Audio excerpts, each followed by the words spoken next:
their great protector. They are a people blessed by the divine, and their prosperity is a testament to the power of devotionist narrative. Named each of the birds' sons, Matalai's eyes grew wide with wonder. There was Vasiliksha, Kondalan, Pankajit, and many more, all mighty warriors united in their loyalty to Vishu. Their names echoed through the air like a roll call of heroes. Narada paused, his gaze sweeping over the landscape as if searching for something to ease her. But a few of the many noble birds that inhabit this region, he said, finally, if you would rather not stay among them, Matalai, I will take you to another land where perhaps we may find a more suitable suitor for your daughter. Matalai nodded, thoughtfully, his eyes never leaving Narada's face. He knew that the wise sage was always searching for new wisdom and knowledge, and he was grateful for the opportunity to accompany him on this journey of discovery. As the sun began to set, casting a golden glow over the landscape, Narada and Matalai sat in silence watching the birds soar through the skies, their songs filling the air with joy and wonder. In that moment, the boundaries between species seemed to fade away, and the two friends were united in their awe of the natural world's majesty. In the realm of Raisitala, a mystical land, 7 strata below the earth, Narada stood beside Matalai, recounting the tale of Shurafai the Magnificent, mother of all kind. As they walked through the lush landscape, the air was filled with the sweet scent of blooming flowers and the gentle lowing of cows. Narada's voice grew animated as he spoke of Shurafai's origin. She was born from the Amrita, the divine nectar that grants immortality. He said, her milk is the essence of all the best things on earth.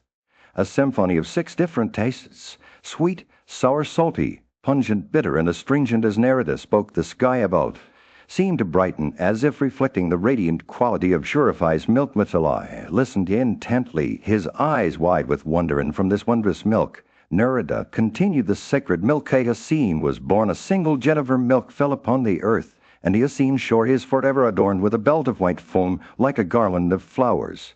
The foam drinkers, those ascetics who dwelled on the shores of this Yasin, subsisted solely on this foam. Their austerities so severe that even the gods feared them. As Narada spoke, 4 majestic cows emerged from the misty veil surrounding Shurafai. These were her daughters, Dikalai, the supporters of the 4 quarters. There was Shrupa, who ruled over the eastern quarter, Hansika, who governed the southern quarter, Savadra, with her universal form, who presided over the western quarter under Varama's realm, and Sarvakamidaha, who watched over the northern quarter, a region of virtue and prosperity. The scene shifted to the churning of the Yasin, where the gods and Asuras had joined forces, using the Mandara mountain as their pole. From this sacred waters came forth precious gifts: Varanide, the wine, Lakshmi, the goddess of prosperity and grace, Amrita, the elixir of immortality, Achkesarava, a magnificent steed, and Kostava, a gem of unparalleled beauty. These treasures had all been infused with the milk of Shurafai's daughter. As Narada finished his tale, Matalai gazed at him in awe. And what of Shurafai herself? He asked. Narada smiled. Her milk becomes Swaha for those who live on Swaha, Swada for those who live on Swada, and Amrita for those who live on Amrita. In that moment, the very air seemed to vibrate with the sacred energy of Shurafai's milk. As they stood there, the inhabitants of Raisitala recited an ancient couplet. 1. In the realm of Bhagavata's city, that shone like the celestial, Maravan, Narada stood before Matalai, and Kemble, with a wave of his hand, he began to paint a vivid picture of this wondrous place. Behold, Matalai, Narada said, this is the domain of Vashikai.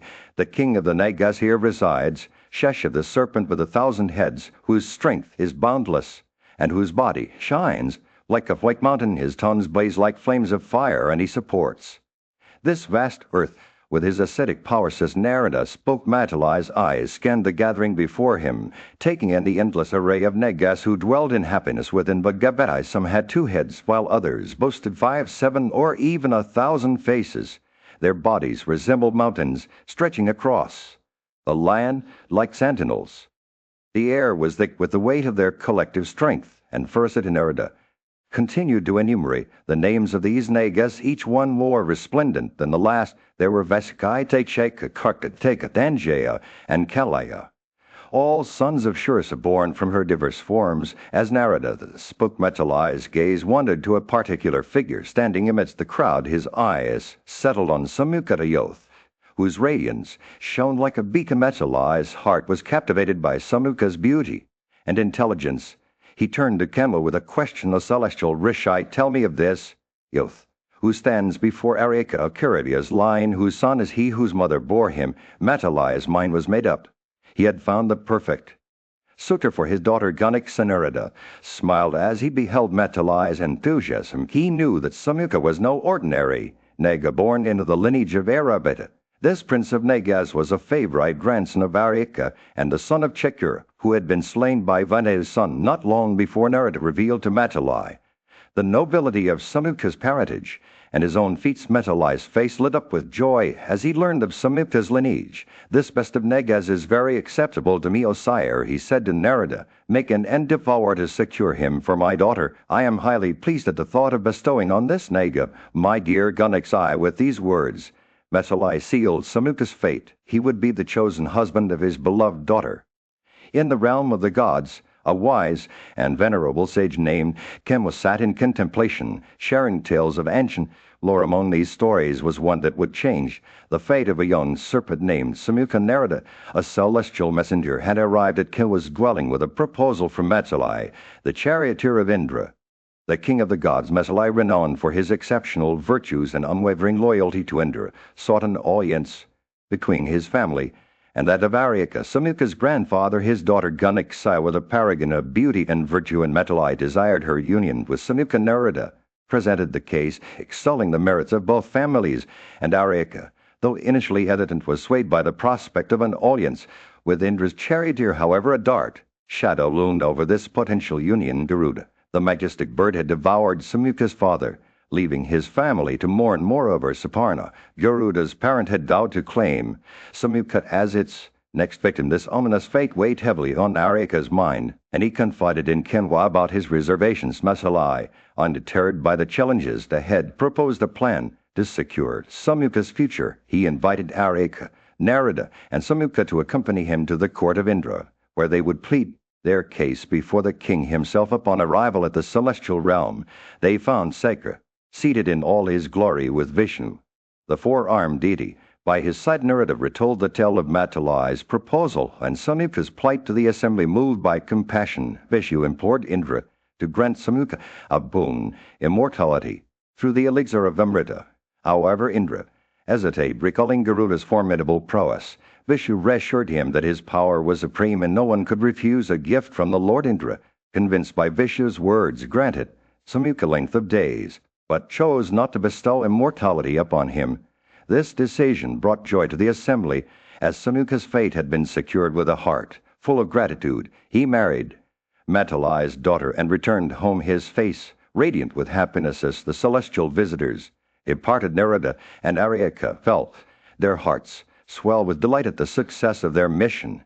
They paid homage to Indra, acknowledging his benevolence in securing Samukha's future, and so the young serpent's fate was forever changed thanks to the intervention of Metali, Narada, and the divine powers that governed the cosmos. In the realm of the gods, a mighty Garuda named Saparna had grown enraged upon learning that Sakra, the king of the gods, had granted a boon to the Nega, Samukha, rendering him indestructible. This news sparked a fierce anger within Garuda, and he flew swiftly to Vasavasabad, determined to confront the goddess. He arrived, his wings beating fiercely in the air. Garuda declared to Sakra, O illustrious one, why have you disregarded me, having granted me a boon of your own will? Why do you now withdraw it? The Supreme Lord has ordained what my food is to be. Why do you stand in the way of that divine decree? He continued, his words laced with pride and indignation. I had selected this great Naga, and had fixed time for offering the meat of his body as sustenance to my numerous progeny, when he has obtained a boon from you and become indestructible by me. How can I now dare kill another of his kinds ever, known as Vishnu? Listened calmly to Garuda's words, his eyes filled with compassion. He replied, gently, Garuda, I have not withdrawn any boon from you. You are free to hunt as before. However, I must remind you that your strength is not unmatched. There are others who possess power equal to yours. Vishnu then placed his right arm on Garuda's shoulders, and the mighty bird felt a crushing weight bearing down upon him. Garuda struggled to bear the weight of Vishnu's arm, but it was like trying to carry the entire earth with its mountains. He fell to the ground afflicted by the immense burden, and his senses were overwhelmed. Vishu, however, did not afflict Garuda severely. Instead, he showed mercy and forgiveness as Garuda lay defeated. He acknowledged the true extent of Vishu's power, saying, "O illustrious Lord, the essence of that strength which sustains the universe dwells in this body of thine. What wonder, therefore, that I should be crushed down to the earth by a single arm of thine?" Vishnu, pleased with Garuda's humility, forgave him and addressed him affectionately, saying, "Shifted as Kemwa, a wise sage, continued his tale, warning Duryodhana, a prince from the Kaurava clan, about the dangers of war. O son of Gandhara, Kenwa said, you live only as long as you approach not the heroic sons of Pandu in battle. Who is there whom Dhamma and Arjuna cannot slay in battle? Vishu himself, Vayudharma, and the Aswins are your enemies. Therefore, O prince, do not set your heart upon war.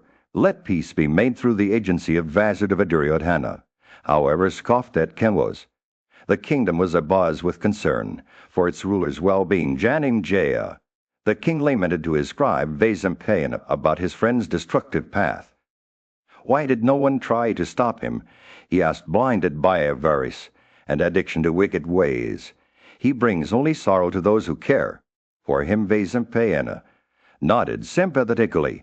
The Holy One did speak out against these actions. He said, "Bhishma also offered wise counsel, as did Narada." Janimjaya's curiosity was piqued, and Vaisampayana continued the tale. Narada began by saying that true friends are rare indeed, and even rarer is the one who offers beneficial advice when needed. He told a story of an ancient sage named Galaba, who had once been a disciple of the great Rishi Viswamitra. In his zeal to serve his master, Galaba waited for over a century in the scorching sun, bearing a steaming hot meal on his head. Viswamitra, still subsisting on air alone, was finally approached by Dharma himself, who had assumed the form of Vasishta. The god accepted the food and departed, leaving Viswamitra to realize that he had been conquered by Galaba's devotion. The Rishi knew that he must reward his disciple, but instead of granting him a gift, he repeatedly tried to dismiss him. Galaba, however, would not be deterred. He insisted on giving his preceptor a final gift, and Viswamitra, seeing the ascetic's unwavering dedication, finally relented. "Give me 800 steeds," he said, "each as white as the moon's rays, with one ear black." And with that, Galaba departed, leaving behind a lesson about the power of devotion and obedience. Janimjaya listened intently to Vaisampayana's tale, his heart heavy with concern for his friend. He knew that he too had been blinded by his own desires, just as Viswamitra had been. The king's thoughts were a testament to the enduring wisdom of Narada's words. True friends are rare, and their counsel is precious indeed. In a small village nestled in the heart of ancient India, a young Brahmin named Galava dwelled. He was a devoted student of the wise Viswamitra, who had taken him under his wing to impart the sacred knowledge of the Vedas. But fate had other plans for Galava. One day, while conversing with Viswamitra, Galava's anxiety reached a boiling point. His mind swirled with doubts and fears as he lamented his poverty-stricken state. "Where shall I find affluent friends?" he cried out in despair. "How can I afford the 800 steeds of lunar witness that my preceptor has promised to me? What pleasure is there in eating when I have no means to sustain myself?" His words dripped with desperation as he begged for a way out of his misery. Galava's body began to weaken under the weight of his troubles. He grew pale and gaunt, his eyes sunken from lack of sleep. His friends and family tried to console him, but nothing seemed to lift the darkness that had settled over him. In his darkest moment, he declared, "Death is preferable to life for one such as I, a poor, unsuccessful wretch, burdened with debt and unable to repay my preceptor's kindness. The thought of living a life without honor or prosperity was too much to bear." As Galava's lamentations echoed through the village, his friend Garuda, the son of Vanita, appeared on the scene with wings as wide as a mountain range and eyes that shone like stars. Garuda was an awe-inspiring sight. He descended from the skies, his presence radiating warmth and kindness. "Dear Galava," Garuda said, his voice like music, "I have come to offer you my aid. Your preceptor Viswamitra has spoken highly of you, and I have spoken on your behalf to Lord Vishnu, the divine protector of all worlds.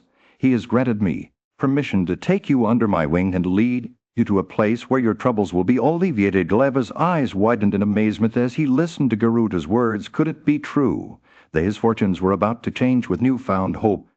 He rose from his bed of sorrow and followed Garuda into the unknown. Together they set out on a journey across the vast expanse of the unseen, seeking the shelter of Lord Vishnu, the divine refuge of all who sought protections. They soared through the skies. Galeva felt the weight of his worries lifting with each passing moment. The wind ruffled his hair, and the sun shone brightly upon his face, illuminating a path forward that he had never seen before. With Garuda by his side, he knew that he was not alone in this world, that there were still those who cared for him and would help him find his way. And so, As the sun rose over the vast expanse of the earth, Garuda, the majestic bird, stood before Galeva, a revered sage with an air of reverence and respect of Galeva. He said, his voice carrying on the gentle breeze, "I have been commanded by God, the source of all knowledge, to take you on a journey to discover the secrets of the universe." Galeva's eyes sparkled with curiosity as Garuda asked, "Towards which quarter shall I first take you? The eastern, southern, western, or northern?" He paused, awaiting Galeva's response. The sage pondered for a moment before speaking, his gentle voice, "Tell me, Garuda, towards the quarter where Surya,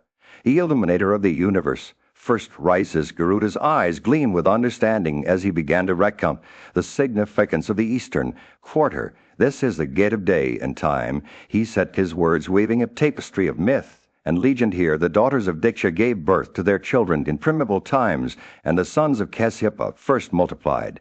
He spoke of the prosperity that emanated from this quarter, where Sakra was anointed as the king of the celestials, and where Indra and the gods underwent their ascetic penances. As Garuda continued to speak, his words painted vivid pictures in Galeva's mind. "This quarter is called Purva, the first, because it was here that the Suras overspread it in the earliest of times," he said.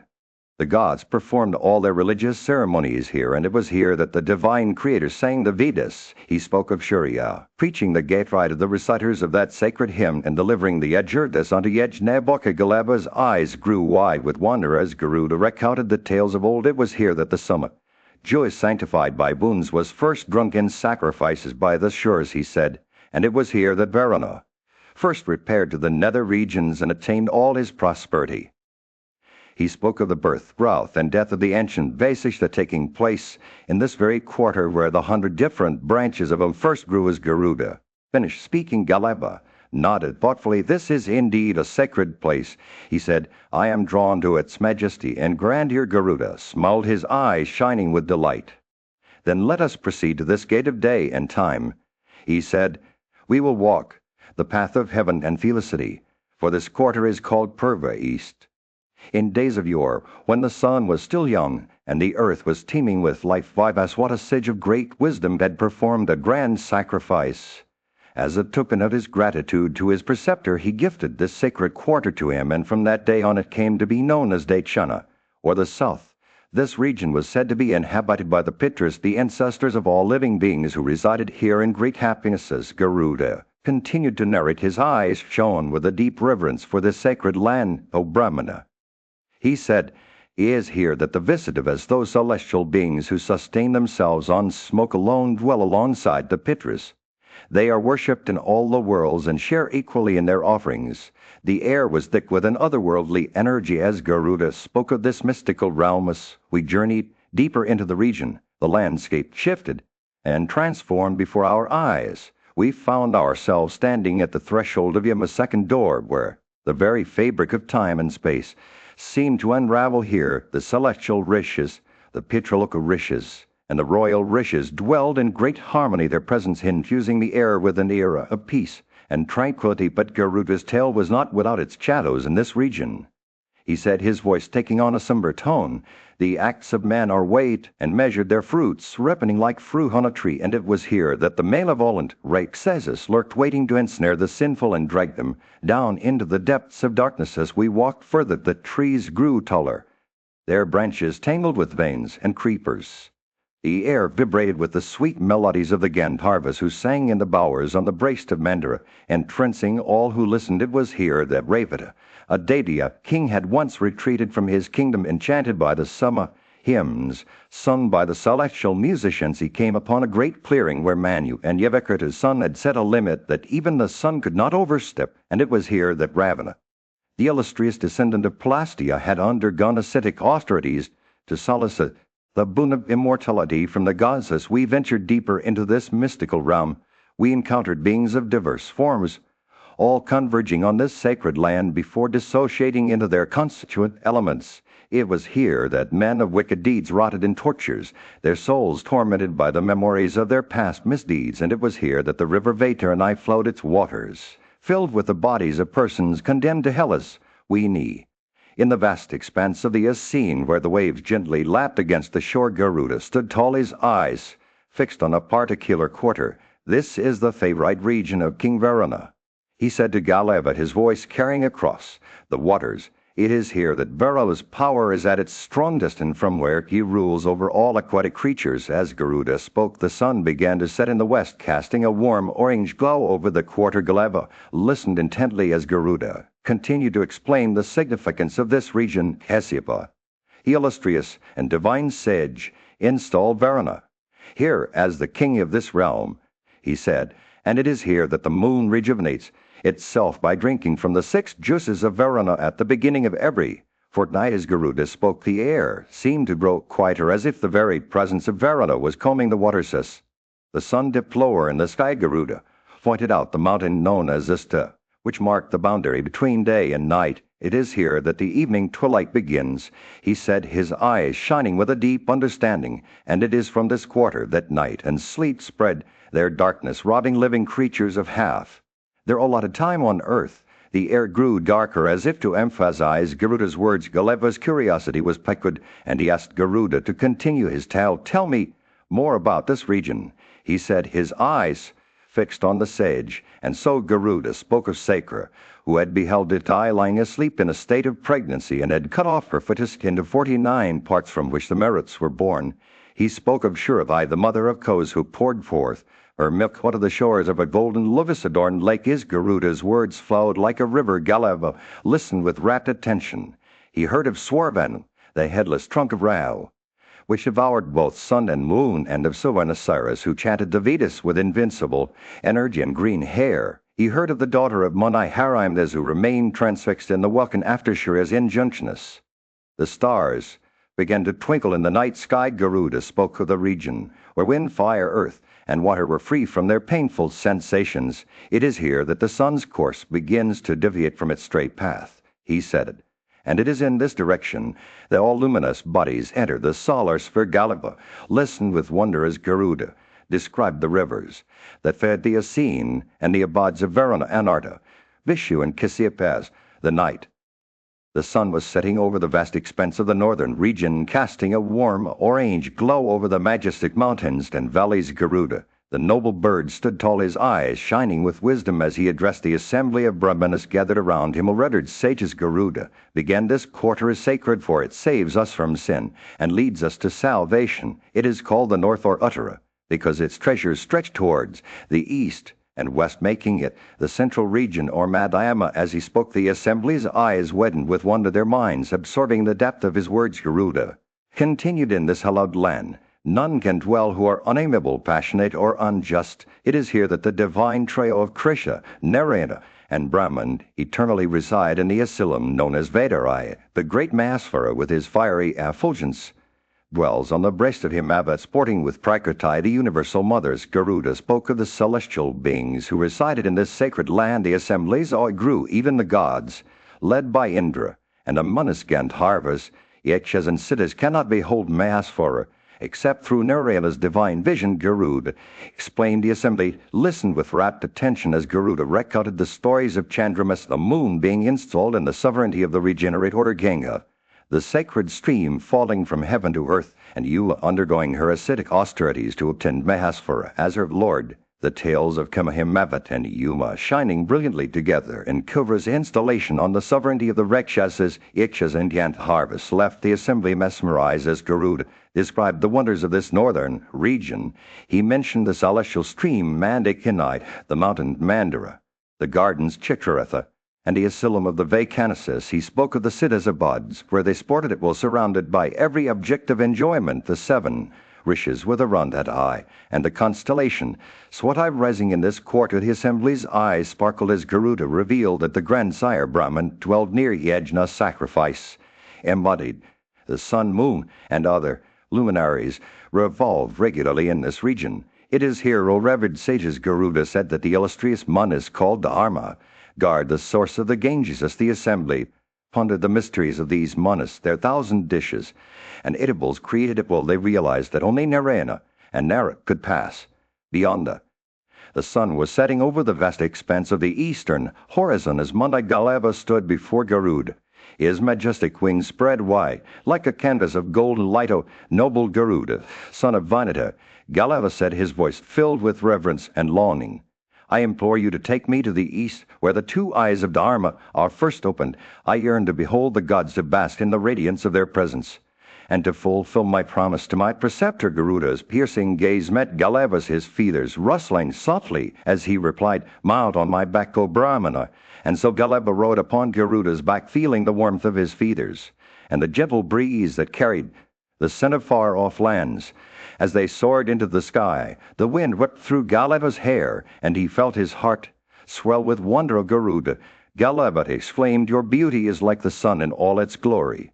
Your speed is a tempest that stirs the very earth itself, dragging mountains, forests, and oceans in its way. I see fish and snakes and crocodiles, their faces contorted in agony as they are hurled through the air by your wings mighty motion. Galava's voice trembled with awe as he gazed at Garuda's radiant form, but as the journey continued, Galava's excitement gave way to trepidation. The speed was relentless, and he felt his own life force ebbing away. Garuda, dear son of Vinata, he cried out, please slow down. I am but a humble Brahmana, and this pace is too great for me to bear. But Garuda merely lowered his voice like thunder in the distance. Little wisdom you possess, O Galava, he said with a chuckle. You wish to end your life. No, death is God himself. Why didst thou not inform me of the purpose before now? We shall rest for a while on this mountain called Risha, and I will return with thee that we may accomplish all that thou desirest. And so Garuda banked to the left, his wings being steadily as he guided Galava towards the shores. They descended onto the mountain slope. The air grew thick with the scent of blooming flowers. The sun dipped lower in the sky, casting a warm orange glow over the landscape. Galava dismounted from Garuda's back, feeling a sense of relief wash over him as he gazed out at the tranquil scene before them. My dear Garuda, he said, his voice filled with gratitude, I owe you a debt of thanks for sparing my life. I shall fulfill my promise to my preceptor, and together we will seek out the gods. And so Galava, in the scorching heat of a summer day, Narada led the way to the majestic peak of Risha, where two travelers, Galava and Garuda, had arrived in search of spiritual enlightenment. As they ascended high, they chanced upon a Brahmana laddie named Sandalai, who was engaged in intense ascetic penances. The sight of her self-discipline and devotion struck a chord within the dew, and they both bowed their heads in reverence, worshipping her with great sincerity. And delight, pleased by their gesture, welcomed them warmly and offered them seats on the ground. As they sat down, she presented them with cooked food, which they dedicated to the gods using sacred mantras. Before partaking of it, satiated, they lay down on the ground, only to be overcome by a profound sleep. As the sun began to set, Garuda, still drowsy, suddenly felt an unusual sensation in his body. He looked down and was shocked to see that his magnificent wings had fallen off his once strong limbs, now resembled a ball of flesh with only his head and legs intact. Galava's eyes widened in concern as he asked Garuda about the sudden change. What has befallen you, Galava? Inquired, his voice tinged with sorrow. Have you harbored any evil thoughts or committed some sinful act? It cannot be a trivial sin, for your condition is dire indeed. Garuda looked down at himself, feeling ashamed and helpless. With a heavy heart, he revealed the truth. I had entertained the thought of carrying away this Lady Sandalite to the abode of Mahadeva Vishnu, and the embodiment of virtue and sacrifice. I wanted her to live among them. But I realized now that it was not right. The weight of his confession hung in the air as Garuda begged for forgiveness from Sandalai. She listened attentively, her expression a mix of surprise and understanding. With compassion in her voice, she spoke, Fear not, O Prince of Birds, resume your wings and cast off your fears. I do not pardon contempt for it. leads one away from blissful regions. Purity of conduct is the key to virtue, wealth, and prosperity. As Sandalai's words washed over Garuda, a miracle occurred. His wings began to reappear stronger than before with renewed strength. Garuda was once again ready to take flight. With Sandalai's blessing, he bid farewell to Galava, who reluctantly agreed to part ways with his friend. Their journey continued as they searched for the perfect steeds, but fate had other plans. As they walked, Viswamitra appeared on the scene, his eyes fixed intently on Galava. "The time has come," he said, "for you to fulfill your promise and give me the wealth you have vowed to share with me. I do not know what it." In the scorching heat of a desolate land, Galava, a renowned Brahmana, sat dejected and forlorn, his eyes, once bright with the fire of knowledge, now dimly reflected the weight of his sorrow. Narada, a wise sage, approached him with compassion in his heart. "What troubles you, dear Galava?" Narada asked, his voice gentle as a summer breeze. Galava's lips trembled as he shared the tale of his predicament. "I was once a disciple of the great Viswamitra," he began. "For many 1,000 years I studied under his guidance, drinking from the cup of knowledge like a parched traveler at an oasis." Galava's eyes welled up with tears as he continued, "But when my preceptor commanded me to leave, I asked him what fee I should pay for our long association." Narada listened attentively as Galava recounted Viswamitra's response. "My resources are poor," the sage had said, "but if you desire to give something as a token of your gratitude, then give me 800 white steeds with lunar radiance, and one black here on each." The words stung like 1,000 needles, piercing Galava's heart. Galava's voice cracked as he spoke of his inability to fulfill Viswamitra's command. "I have come to you, O Narada, for I know that only a king born in the lunar race can help me." Now Narada nodded understandingly and introduced Garuda, the majestic winged being who had been observing the conversation with interest. Together they set out towards Pratisthana, the capital of King Aitai, son of Nahusha. The king, known for his immense wealth and prowess, received them hospitably. As they sat under the shade of a magnificent tree, Garuda began to tell their tale. "This Brahmana, Galava, has been my friend for many years," he said. "He had been a disciple of Viswamitra, but now he seeks your help in fulfilling his preceptor's command." King Aitai listened intently as Garuda recounted the story of Galava and Viswamitra. His face reflected a mixture of compassion and curiosity. When Garuda finished speaking, the king asked them to state their request. Garuda spoke up, "O son of Nahusha, we come to you in the hope that you will grant us what we seek. We need 800 white steeds with lunar radiance, and one black here on each." The king's eyes widened as he considered the magnitude of the request. Narada stepped forward, his voice filled with conviction. "A royal sage accepting this gift from you, Galava, will be able to pay off his debt to Viswamitra and continue his ascetic penances. Your generosity will only increase your wealth of ascetic." In the land of ancient India, a majestic figure named Narada stood before King Aitai, a renowned ruler from the Salar dynasty. With words as golden as the sun, Narada spoke truthfully to the king, praising his generosity and kindness towards others. Aiatai's eyes sparkled with delight as he listened to Narada's eulogy, feeling blessed by the presence of his dear friend Tarksha, a wise sage named Galava, and the noble bird Garuda. As Aiatai reflected on Narada's words, he gazed at Galava, who stood before him with an air of ascetic dignity.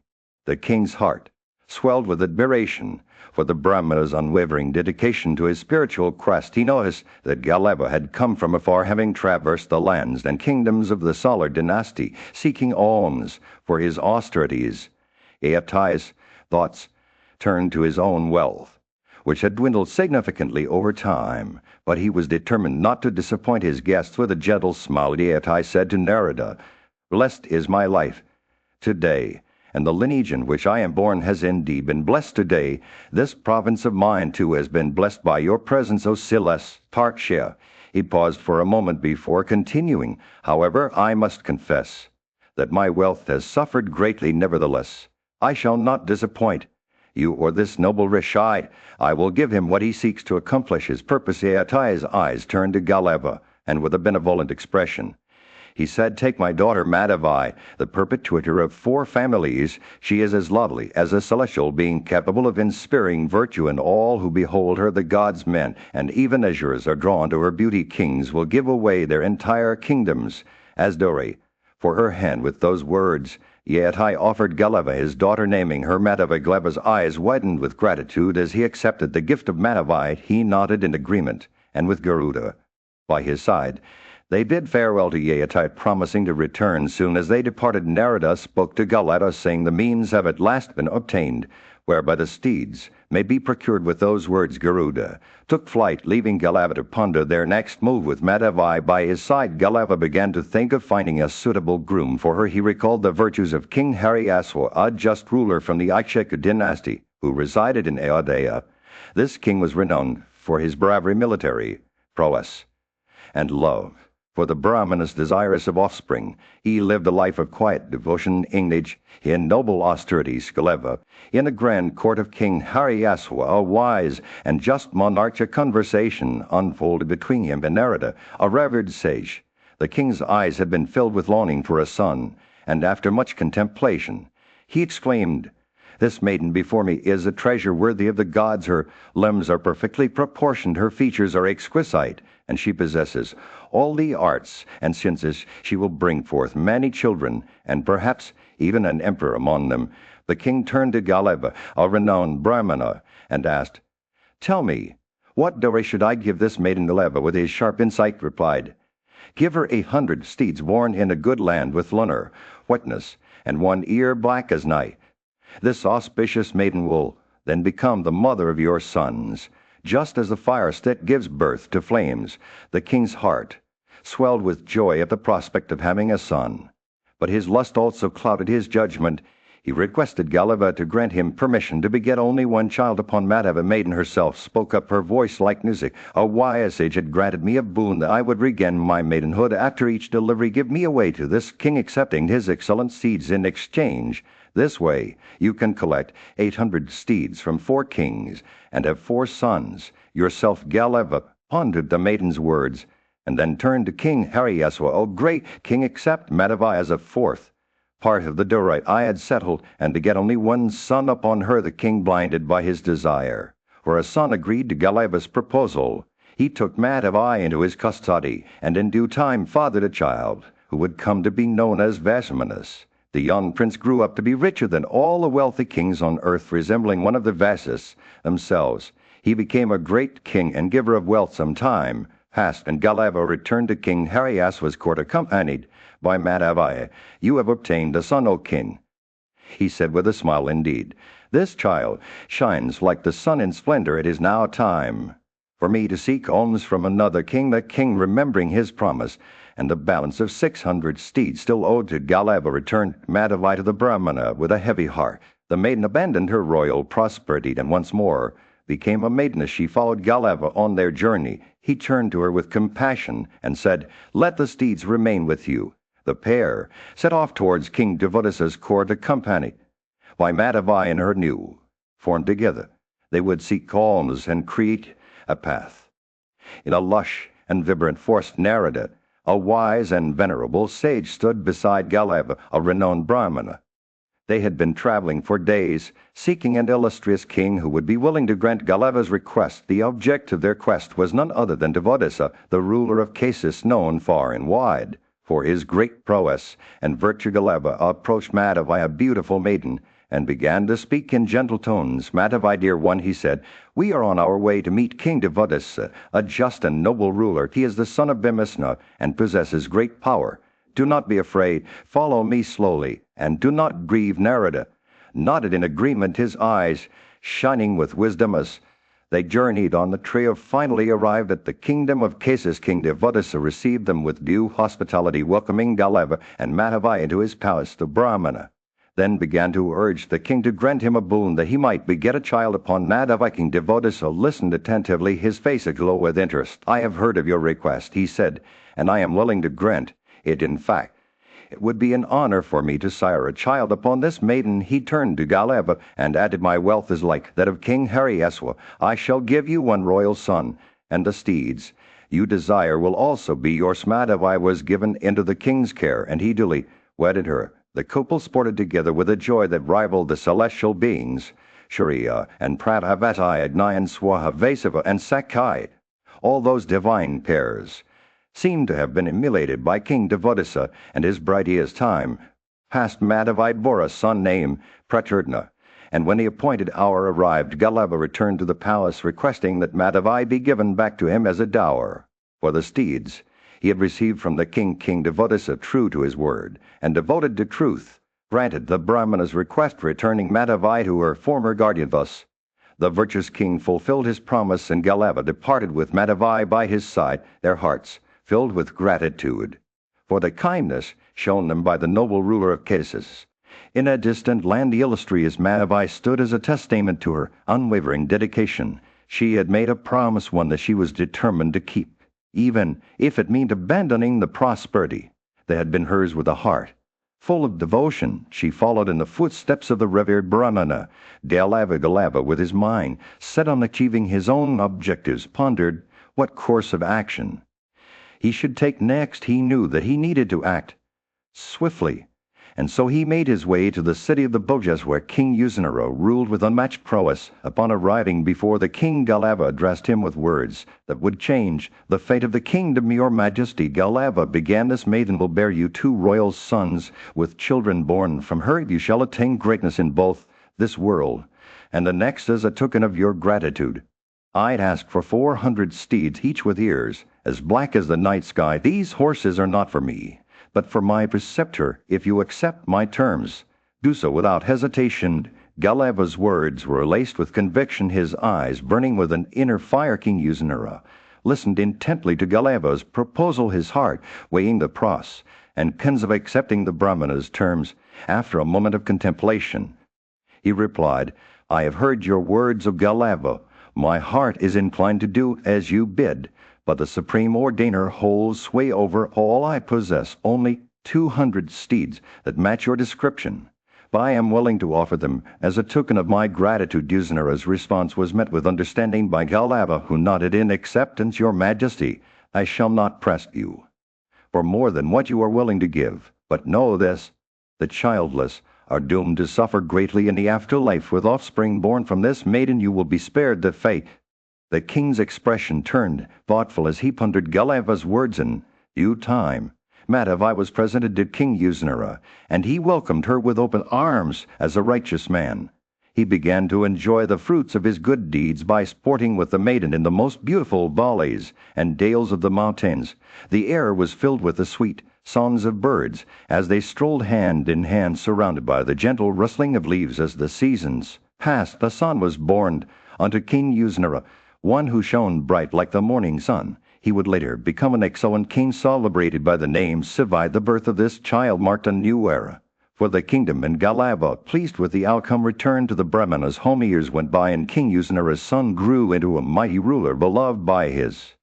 In a distant land, Narada, a wise sage, chanced upon Galava, Vaina's son, who was beaming with joy by good fortune. I behold you successful, Galava said to Narada, his eyes twinkling with delight. But little did Galava know that his journey was far from over. As he conversed with Narada, Garuda, the majestic bird, swooped down and shared some unsettling news. A fourth part of Galava's task remained unfinished. Galava's heart sank as he realized that he still had to obtain 200 more steeds. Garuda, sensing Galava's unease, began to weave a tale from the ancient past. Rikaika, a great sage, once sought Satyavati, Gadai's daughter, for his wife. Garuda said, his voice carrying the weight of his story. Rikaika had requested 1,000 steeds with one ear black as coal, and in return he had given them to Gadaius. It turned out these very steeds were now in the possession of 3 kings who had purchased them from Brahmanas, but fate had other plans. While being transported over a river, 400 of the steeds were swept away by the Vidasta. Garuda's words cut deep into Galava's heart. You can never have what is not meant to be yours. With these words still echoing in his mind, Galava turned to Narada and asked for guidance, and so, with a newfound sense of purpose, Galava set out to present the maiden Madavai, whom he had obtained earlier as an equivalent for 200 steeds, to Viswamitra. As they arrived at Viswamitra's abode, Galava proudly presented the 600 steeds and introduced Madavai, explaining that she was a gift from him. This maiden has borne 3 virtuous sons by royal sages. He said, let her bear 1 more son by you, and thus fulfill our debt. Viswamitra's eyes lit up as he beheld the beautiful maiden, and with gratitude in his heart, he accepted Galava's offer. With Madavai now in his care, Viswamitra begot a son named Ashtaka, and as soon as the child was born, the great sage addressed him to both virtue and profit, giving him the 600 steeds. As a gift, Ashtaka, with his mother by his side, set up for a city that shone like the celestial realm of Same. Meanwhile, Viswamitra, having fulfilled his duty, returned Madhavi to Galeva's care, and as they bid each other farewell, Galeva praised Madhavi for her sons, who had saved not only their own father, but also 4 kings. And himself from debt with a grateful heart, Galeva dismissed Garuda and returned the maiden to her father. In a distant land, King Yeotai, driven by desire once more, sought to dispose of his daughter in Swayamvara. He set out on a chariot accompanied by Madhavi adorned with garlands of flowers towards the sacred hermitage, where the confluence of the Ganga and Yamuna rivers created a tranquil heaven. The air was filled with the sweet scent of blooming trees. As they entered the assembly of natives, Yichas, human beings, Gandharvas, animals, birds, dwellers of mountains, trees, and forests, all gathered to witness the selection of a suitable husband for Madhavi. The ceremony commenced. The maiden's beauty shone like a radiant sun. With an unwavering gaze she surveyed the assembled bridegrooms, her heart unswayed by their grandeur or wealth, like a lotus flower that blooms without being touched by the muddy waters. Madhava chose none of them as her lord. Instead, she turned to the forest, which stood tall and serene amidst the gathering. With a gentle smile she descended from her chariot and saluted her friends before making her way into the sacred woods. As she wandered deeper into the forest, Madhavishit, her royal attire donning the simple garb of an ascetic, she began to live in harmony with nature, subsisting on tender grass, blades that tasted both bitter and sweet, and drinking from crystal-clear mountain streams. With each passing day her body became stronger and her spirit more resilient. Like a wild, thus she roamed freely, unencumbered by the constraints of royal life, her heart filled with devotion. Madhavi practiced brahmacharya, austerities, earning great merit in the eyes of the gods. Meanwhile, King Yeotai's years had passed like autumn leaves on the wind. He submitted to the inevitable force of time, his body worn down by countless seasons. His sons, Kuru and Yadu, had multiplied their families, and Nasha's son had earned great respect in both worlds. As King Yeotai dwelled among the illustrious royal sages and rishis in heaven, he became a revered figure, basking in the highest fruits of that realm. However, one day, amidst the grandeur of his new surroundings, King Yeotai's heart was consumed by folly, ignorance, and pride. He mentally disregarded all the gods, rishis, and human beings, forgetting the sacred bonds that tied him to this world. The divine Sakra, slayer of Vala, sensed the king's arrogance and immediately read his heart. The royal sages present addressed King Yeotai with a stern rebuke. Fie! They questioned one another about his identity, wondering who he was, what king's son he claimed to be, and how he had earned his place in heaviness. In the realm of the gods, Narada watched with great interest as King Yeotai, once revered for his wisdom and knowledge, began to fall from his exalted position. His garlands had lost their luster, his understanding clouded by a sense of despair, and his ornaments and robes were shed like autumn leaves. As he plummeted towards the earth, his heart trembled with fear, and he wondered what sin or inauspicious thought could have led to such a downfall. As Yeotai's fall became more pronounced, the other kings, cities, and apsaras in heaven laughed at the sight of their former companion losing his grip. But before he hit the ground, a celestial messenger arrived, sent by the king of the gods to inform Yeotai that his pride and disregard for others had exhausted his merits. The messenger declared that Yeotai was no longer worthy of residing among the gods and should instead fall amongst the righteous. With a sense of resignation, Yeotai accepted his fate and repeated 3 times, "If I must fall, let me fall amongst the righteous." He then began to ponder which region would be most suitable for him to descend into. As he gazed upon the earth below, he spotted 4 mighty kings, Praturna, Vasamana, Sivat, and Ashtaka, gathered in the woods of Namisha, performing a grand sacrifice known as Vajrapya. Smoke from their sacrificial fire rose high into the sky, connecting heaven and earth like the sacred stream Ganga. Guided by the scent of the incense, Yeotai descended onto the earth, his body swaying gently in the breeze until he landed amongst the 4 kings who were renowned for their beauty, wisdom, and piety. The monarchs, who resembled 4 mighty sacrificial fires, approached Yeotai with curiosity. "Who are you?" they asked. "From which kingdom or land do you come? Are you of a Yicha god, Gandharva, or Rakshasa?" Yeotai replied humbly, "I am King Yeotai, fallen from heaven due to the expiration of my virtue. I desired to fall amongst the righteous And so I have landed among you. The kings welcomed Yeatai warmly, offering him their virtues and the fruits of their sacrifices.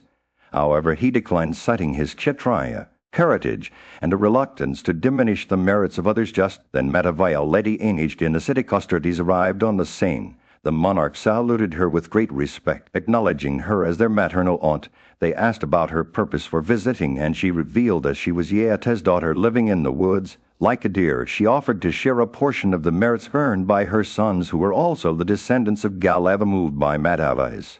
In the realm of the gods, King Yeatai, a mighty ruler among men, had been hurled from heaven due to his own fault. His vanity had consumed him, rendering him an outcast among the celestial denizens.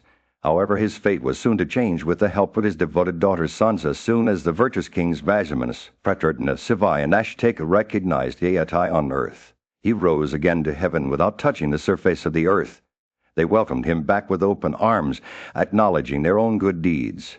As the reason for his return, Vajaminus, renowned for his liberality, spoke first, offering his accumulated merit to Yeatai. "Take all that I have earned through my sacrifices and gifts," he said. "Praturtna, the brave Kshatriya, added the fame I've gained as a warrior. Take it all." O King Sivai, the wise son of Uznir, offered his truthfulness, saying, "By the unblemished truth that I have always spoken, ascend to heaven." Ashaka, the royal sage, concluded by offering his accumulated merits from countless sacrifices. "Take the wealth, Gim's robes, all that I have spared for the performance of rituals," he said. With each king's words, Yeatai ascended higher and higher, until finally, with a collective blessing, he reached the celestial regions. Upon regaining heaven, Yeatai was bathed in fragrant flowers, hugged by perfumed breezes, and surrounded by the sweet sounds of cymbals, songs, and dances performed by Gandharvas and Asuras. He was welcomed back with honors, receiving an excellent arhaya from the deities. However, his joy was short-lived. The grandsire Brahm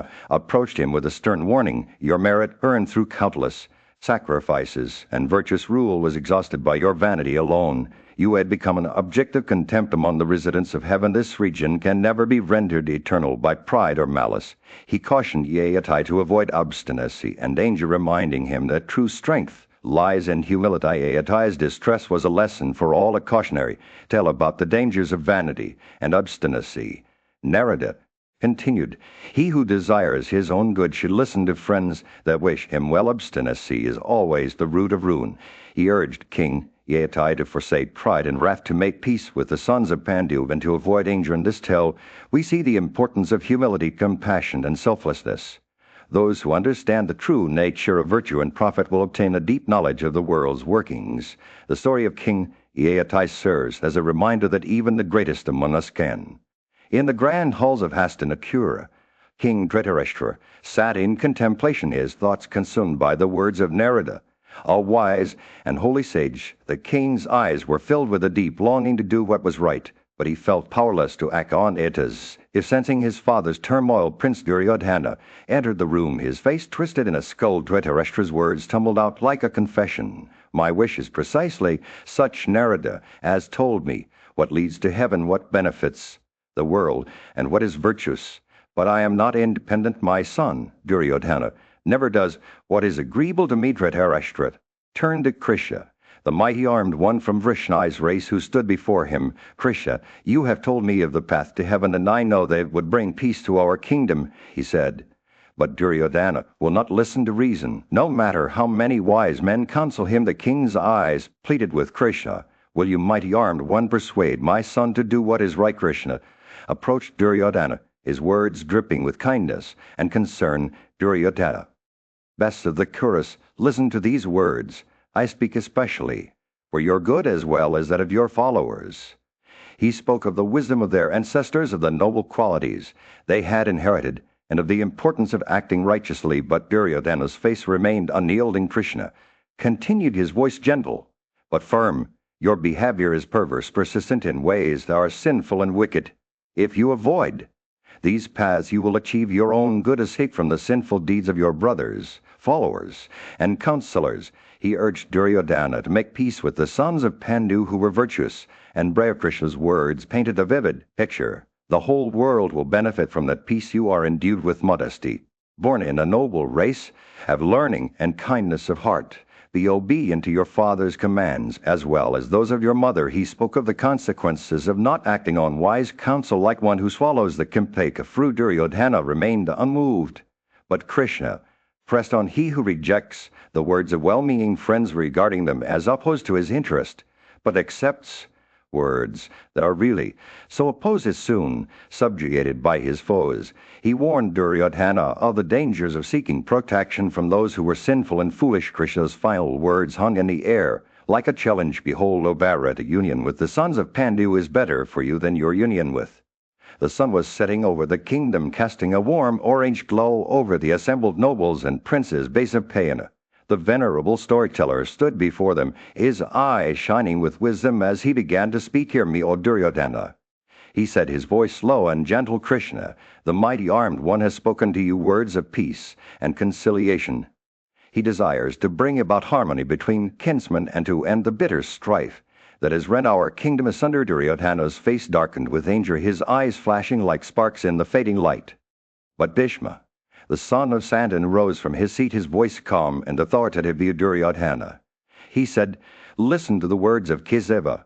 They are fraught with virtue and profit and will bring prosperity and happiness to our kingdom. Do not yield to the influence of wrath, but rather follow the counsel of the wise and noble. Krishadrana, the great teacher, also rose from his seat, his eyes shining with a deep understanding. O Duryodhana, he said, Krishna has spoken to you what is consistent with truth and benefit. Accept his words, O monarch, and do not disregard Madhava, they that are always encouraging you are unable to give you victory during the time of battle.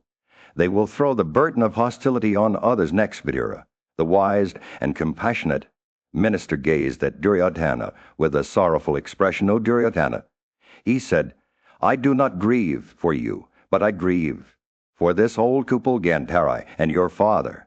They will have to wander the earth in sorrow, subsisting on alms, having begotten such a wicked son, who is the exterminator of his race. King Dhritarashtra, seated amidst his brothers and surrounded by all the kings, spoke up at last. Listen, O Duryodhana. He said, accept the words of Kesava, which are eternal, highly beneficial, and conducive to what is for your highest good. With the aid of this Krisha of faultless deeds, we amongst all the kings will be sure to have all our cherished objects. As the sun dipped below the horizon, casting the kingdom in a darkening twilight, Duryodhana's face remained unyielding, his heart still consumed by anger and ambition. But Vaisapayana's words hung in the air like a challenge, a reminder of the wisdom and compassion that had been offered to him and which he might yet choose to accept. As Vaisapayana spoke, his words echoed through the chambers of Dhritarashtra's palace. The old king's eyes welled up with tears as he listened to the wise counsel of Bhishma and Drona, who had always been sympathetic towards him. They addressed Duryodhana, their voices firm, yet gentle, urging him to reconsider his stance. Think, my son, Bhishma said, his voice dripping with compassion, the two Krishnas have not yet done their armor. Gandhava remains silent, and ominous libations have not been poured upon the war fire. Yudhishthira has not yet cast a glance of anger at your troops. The son of Pritha has not taken his position in the midst of his division, nor has he grasped his mighty mass to grind our divisions. Drona added, and Nakila and Sahadeva, Drishtadyumna, Virata, Sikandin, and Sisupal's son have not yet done their armor, nor have they unleashed their arrowy showers upon your ranks. The fires, shafts of war have not yet fallen upon our assembled kings, nor have the iron and steel weapons of mighty bowmen pierced the chests of our warriors. As Vaisapayana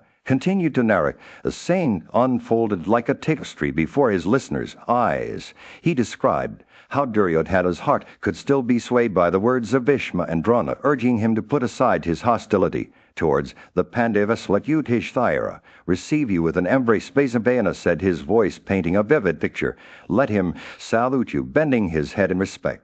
Let the king, renowned for his generous sacrificial gifts, place his right arm on your shoulder, the palm of which bears the marks of the banner and the hookah. Duryodhana's imagination ran wild with this vision. Vaisapayana described how Arjuna, Nakil, Sahadeva, and Bhima would gather around him, their arms open in friendship. The mighty armed twins would gently converse with him, seeking to ease his heart and bring peace between the warring factions. Smell the heads of these brothers, Vaisapayana urged, and converse with them affectionately. Behold, as you unite with your heroic brothers, the sons of Pandu, Let all these monarchs shed tears of joyous. The tale unfolded the very air in Dhritarashtra's palace seemed to vibrate with the possibility of peace. The old king's heart swelled with longing, and his eyes shone with a glimmer of hope that perhaps, just perhaps, this vision of unity might one day become reality. Let the tidings of this cordial union be proclaimed.